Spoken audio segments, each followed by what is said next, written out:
Fancying Christmas Day with a special concert from Eton and Windsor Castle starting at 11:30.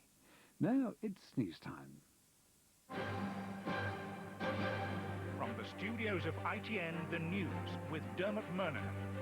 Good evening, welcome to the programme. The headlines tonight: Mandelson's exit, now the Tories demand all ministers be investigated.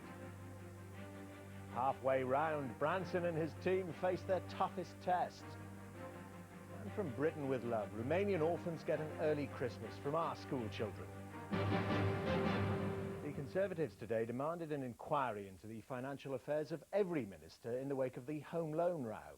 The government is trying to draw a line under the resignations of Peter Mandelson and Geoffrey Robinson, but the Tories say it's not over yet. Here's our political correspondent, Harry Smith. It was a relaxed-looking Peter Mandelson who swept past waiting reporters, saying nothing as he arrived at his West London home. He was in for just 2 hours before he was off again, heading out of town for Christmas. He leaves behind one big unanswered question about what he put on his application for a mortgage from the Britannia Building Society. By law, he should have declared the loan he'd arranged with fellow Minister Geoffrey Robinson. At first, Mr. Mandelson said he did, but last night his spokesman issued a statement saying Mr. Mandelson cannot locate a copy of the original application form, but believes it may not reflect the final financing arrangements on the property, as these were undecided at the time he applied for the mortgage. In order to clarify any ambiguity, he will be writing to Britannia, setting out clearly his arrangements for financing the purchase to the satisfaction of the Building Society. Supporters say he will settle the issue quickly. The height of Peter's ambition was to be a member of a Labour cabinet, and he has very honourably resigned from that position, which was the height of his ambition. And I'm sure that as far as the mortgage and everything else is concerned, there's nobody in the country wants this thing cleared up more than Peter does himself. But the Conservatives say they want an urgent inquiry to find out if any other ministers had financial links to Mr. Robinson. We also want to see a wider investigation into the whole culture of cronyism which pervades this government and pervades this particular affair. And it's incumbent now on Tony Blair, whose judgment is very much at stake after the events of the last 2 days, to hold that sort of inquiry and to hold it urgently. Meanwhile, as Mr. Mandelson considers his future, standing as the new Mayor of London is one possibility being put forward tonight by friends, the hunt goes on for the source of the leak.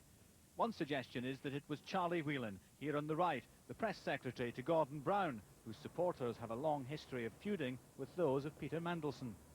The Guardian has, in its reporting, categorically denied that any of this information came from Charlie Whelan, Gordon Brown's press officer. On the other hand, Mr. Whelan's got plenty of enemies in Whitehall, and some of them, I'm sure, will be sharpening their knives for him now. Westminster is now deserted for Christmas, but clearly the Conservatives are in no mood to hand gifts to the government. This affair may die down over the next few days, but it looks like rumbling on well into the new year. Harry Smith, ITN, Westminster. Richard Branson and his team are now at the halfway point in their attempt to fly around the world in a balloon. The spirits are high, but they're at the mercy of bad weather over the Pacific. ITN's picture editor, Dick Donnelly, and reporter Terry Lloyd have this exclusive report from on board the official chase plane. I have the balloon in sight. He's over the Sea of Japan. He's about 310 at about our 11 o'clock position. Contact. Great. They defied the Chinese authorities by flying through forbidden airspace. They carried on even when they were ordered to land, and today they crossed into safety. Using specially installed cameras on board the balloon and a microwave link to our chase plane, Richard Branson gave me his initial reaction. Well, it went from complete exhilaration, having had the most magnificent trip across the Himalayas, to one of, I suppose, utter desperation.